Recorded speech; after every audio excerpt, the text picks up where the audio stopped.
I don't want anyone to think that I ever said these horrible things in my life, using a Ukrainian girl for a face promoting Russia. It's crazy. Olga Loyek has seen her face appear in various videos on Chinese social media, a result of easy-to-use generative AI tools available online. I could see my face and hear my voice, but it was all very creepy, because I saw myself saying things that I never said, the 21-year-old who studies at the University of Pennsylvania told the BBC.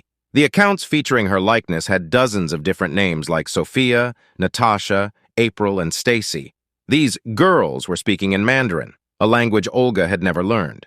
They were apparently from Russia and talked about China-Russia friendship or advertised Russian products.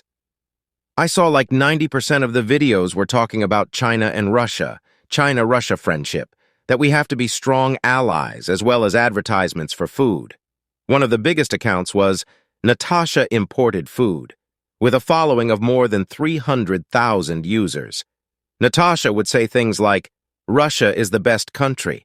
It's sad that other countries are turning away from Russia and Russian women want to come to China," before starting to promote products like Russian candies. This personally enraged Olga, whose family is still in Ukraine. But on a wider level, her case has drawn attention to the dangers of a technology that is developing so quickly that regulating it and protecting people has become a real challenge. From YouTube to Xiaohongshu, Olga's Mandarin-speaking AI lookalikes began emerging in 2023, soon after she started a YouTube channel which is not very regularly updated. About a month later, she started getting messages from people who claimed they saw her speak in Mandarin on Chinese social media platforms. Intrigued, she started looking for herself and found AI likenesses of her on Xiaohongshu, a platform like Instagram, and Bilibili, which is a video site similar to YouTube. There were a lot of them, accounts. Some had things like Russian flags in the bio, said Olga, who has found about 35 accounts using her likeness so far. After her fiancé tweeted about these accounts, Hagen, a firm that she claims developed the tool used to create the AI likenesses, responded.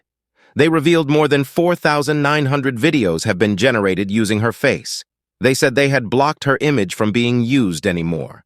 A company spokesperson told the BBC that their system was hacked to create what they called unauthorized content, and added that they immediately updated their security and verification protocols to prevent further abuse of their platform.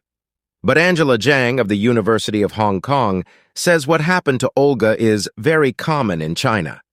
The country is home to a vast underground economy specializing in counterfeiting, misappropriating personal data, and producing deep fakes, she said.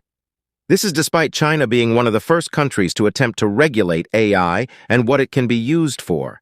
It has even modified its civil code to protect likeness rights from digital fabrication. Statistics disclosed by the Public Security Department in 2023 show authorities arrested 515 individuals for AI face swap activities. Chinese courts have also handled cases in this area. But then, how did so many videos of Olga make it online? One reason could be because they promoted the idea of friendship between China and Russia. Beijing and Moscow have grown significantly closer in recent years. Chinese leader Xi Jinping and Russian President Putin have said the friendship between the two countries has no limits. The two are due to meet in China this week.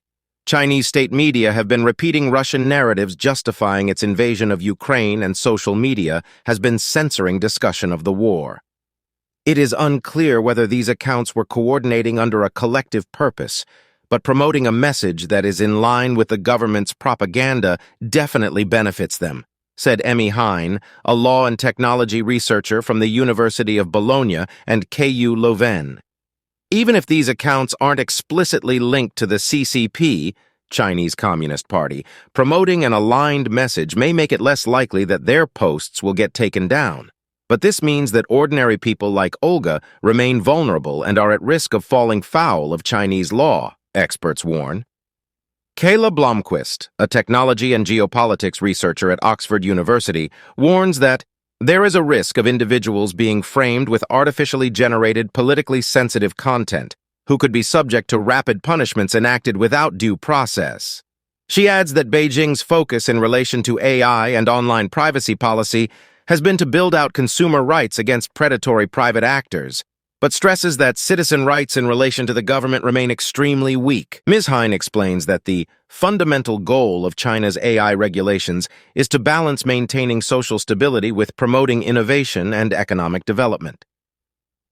While the regulations on the books seem strict, there's evidence of selective enforcement, particularly of the generative AI licensing rule that may be intended to create a more innovation-friendly environment, with the tacit understanding that the law provides a basis for cracking down if necessary.